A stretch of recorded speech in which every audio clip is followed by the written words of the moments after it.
It was a rainy Thursday night when Dr. Allison Jones first heard the voice. Not a ring, not a buzz, just a soft hum from her mobile, like a distant choir carried on a storm wind. She frowned, lifting the phone from her desk. No caller ID, no number, just a single word pulsing on the screen. Answer. This again? She whispered, heart hammering with memories of Lincoln. Could it happen again? Her thumb hovered over the screen. Logic battled wonder. Curiosity won. She answered. Static, crackle, darkness. Then a voice. Is this a dream? Allison's breath caught. She knew that voice. Clear, powerful. My God. The image sharpened. A man stood before her, framed by bookshelves and a modest window streaming pale morning light. Neatly parted hair, a trim mustache, a dark suit with a thin tie, eyes that carried the weight of generations. Martin Luther King Jr. You know me? Everyone knows you. A silence stretched, not awkward, but thick with meaning. Across the impossible gap of time, two souls reached for understanding. And yet here you are. Not a spirit, not a dream. Real? Yes, real. I'm from the future. The word future seemed to echo around them, reverberating off unseen walls. Tell me, child, what future have we built? Allison pressed a hand to her chest, feeling the enormity of the moment. The man who dreamed of freedom, now asking if that dream lived on.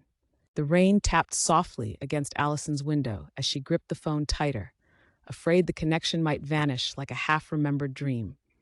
Across the screen, Dr. King sat down slowly in a worn leather chair, the kind that had seen countless sermons drafted and sleepless nights endured. You say you come from my future. Tell me, has the dream I spoke of come to pass? In many ways, yes, and in some, not yet. King's eyes, kind yet piercing, searched her face for meaning. He did not flinch from hard truths. She could see that immediately. Then there is still work to be done. Yes. Allison knew she could not simply offer easy comforts, not to a man who had marched into fire for the sake of justice. Speak plain, child. I do not ask for comfort. I ask for truth. There are laws now, civil rights, voting rights, because of you and those who stood with you. Schools, buses, lunch counters, segregation fell. You helped change the law. You helped change hearts. King leaned back slightly, exhaling a breath that seemed to carry decades of strain. And yet, racism still lingers. It changed form. It's quieter, sometimes more hidden, but it still poisons lives. Inequality, hatred, they're not gone. For a moment, the storm outside seemed to deepen, thunder rumbling low like an ancient warning. I did not believe we would wipe away centuries of cruelty in a single lifetime. But you gave us a path. You gave people hope. King closed his eyes briefly, as if sending a prayer into the storm. Hope is a stubborn thing. It clings to the heart when reason says to let go. Then you gave us something indestructible. Through the fragile link of time, Allison felt a strange kinship growing, as if somehow across decades, across heartbreak, two souls were stitching a thread of understanding. Tell me, in your time, do children of every color walk hand in hand as I dreamed? Some do, more than ever before, but not all. There's still pain, still division. King nodded slowly, absorbing her words not as a defeat but as a responsibility yet unfinished. Then the dream must be carried forward, by more than speeches, by lives lived in defiance of hatred. And many do because of you. Outside, the storm began to ease, raindrops softening into a gentle whisper. The line between past and present blurred, leaving only two voices echoing across time, a call and an answer. The call should have ended.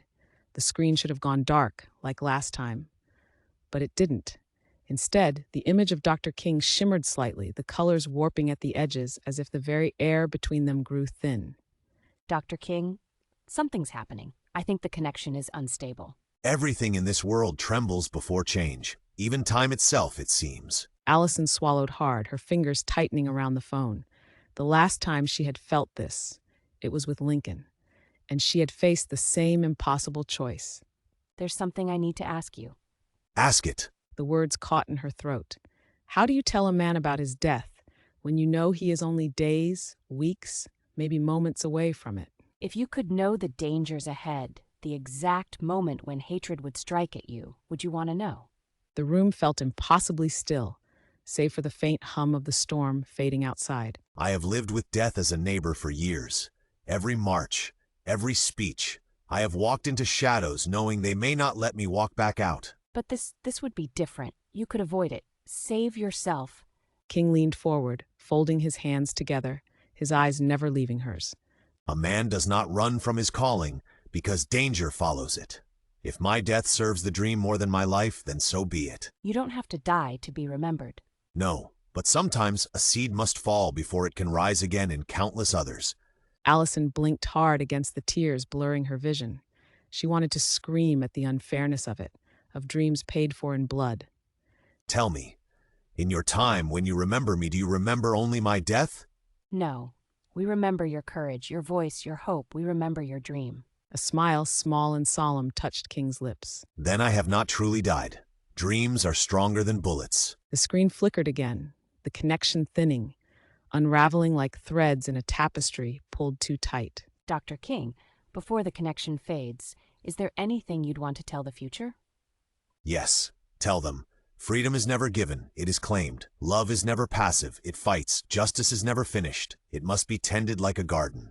The screen flared once, blindingly bright, then dimmed to black, and Allison was left staring at her reflection once more, her face tear-streaked, heart full, the echo of a voice still ringing in her ears. The rain had stopped.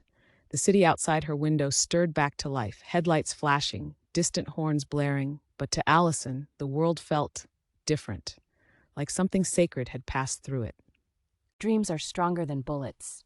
She placed her phone face down on the desk, afraid to look at it again, afraid the connection had truly ended. But she knew. This time, it had. Allison sat motionless for a long time, the echoes of Dr. King's voice looping through her mind like a song half remembered. She hadn't saved him. She hadn't warned him. But somehow she felt he had never needed saving. As she reached for her notebook, the same battered leather one she'd filled with pages of notes from Lincoln's calls, something fell out. A slip of paper. One she hadn't placed there. It was old, delicate, the fibers rough against her fingertips, not printed, handwritten, in a strong looping script that sent a shiver down her spine. I've been to the mountaintop. I have seen the promised land. I may not get there with you, but we, as a people, will get to the promised land. The words from his final speech, the speech he had given just hours before his death. And there, scribbled beneath it in a different hand, a new line she had never seen before. Keep climbing, Allison. I will. She whispered, clutching the note to her chest. I promise. Outside, the storm clouds broke apart, revealing a deep velvet sky scattered with stars. The dream was still alive. The mountains still called. And Allison knew now that she carried more than knowledge. She carried a piece of history's heart, a living, breathing reminder that the past was not a closed book, but a living conversation, a conversation that had only just begun. The days that followed felt different, as though a thin film had been peeled back from the world, revealing a deeper layer beneath. Allison moved through her lectures and meetings, but her heart wasn't bound by clock hands or schedules anymore. It beat to a different rhythm now, a rhythm she could never unhear. Lincoln had shown her the burden of leadership. King had shown her the strength of hope, and now it was her turn to choose what to do with what they had given her. I will not waste this gift. She revised her course syllabus that very night. No longer would history be presented to her students as a series of dusty dates and bloodless facts. No longer would the past feel like something distant, detached. It would be alive, urgent, a call to action. In her next lecture, she stood before a lecture hall packed with fresh faces, students hungry for understanding, even if they didn't know it yet. History, She began, is not a set of stones weighed down by time. It's a living conversation, a dialogue between those who dreamed before us and those who dare to dream now. The students leaned forward, sensing something different in her voice. Not recitation, reverence, responsibility. You are part of this tapestry. Lincoln stitched it with sorrow and courage, King stitched it with dreams and defiance, and now it's in your hands. The words poured from her not like a lecture, but like a legacy passed hand to hand across generations. And as she spoke, Allison felt it. The faintest sensation, a presence, not seen, not heard, but felt, as if somewhere beyond time's veil, two voices were listening and smiling. History she now knew was never finished. It lived in every act of courage, every stubborn hope, every quiet choice to believe in a future better than the past. And Allison Jones, once just a historian, had become something more, a carrier of the dream, a keeper of the tapestry, forever. Weeks passed. The semester ended. The rains of spring gave way to the heavy golden light of summer. Allison sometimes caught herself glancing at her phone, a reflex, a hope, but no calls came.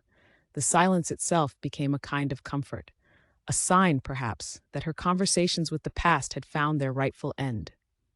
She had said goodbye to Lincoln, she had honored King's dream, life moved on, as it should. Until one evening, as the last streaks of sunset faded into a violet sky, Allison sat grading essays by the open window. The phone, long silent, lay forgotten on her desk, until it lit up. No ringtone, no vibration, just a glowing button pulsing on the screen, and a single word, connect. No way. With trembling fingers, she reached for the phone. The screen flickered once, static and snow, and then a face began to emerge. Not Lincoln, not King, someone else. A woman, hair swept into a bun, sharp, intelligent eyes behind wire-rimmed glasses, a faint smile full of quiet defiance. Dr. Jones, I hear you're quite the listener. Allison's heart stuttered in her chest. It was Marie Curie.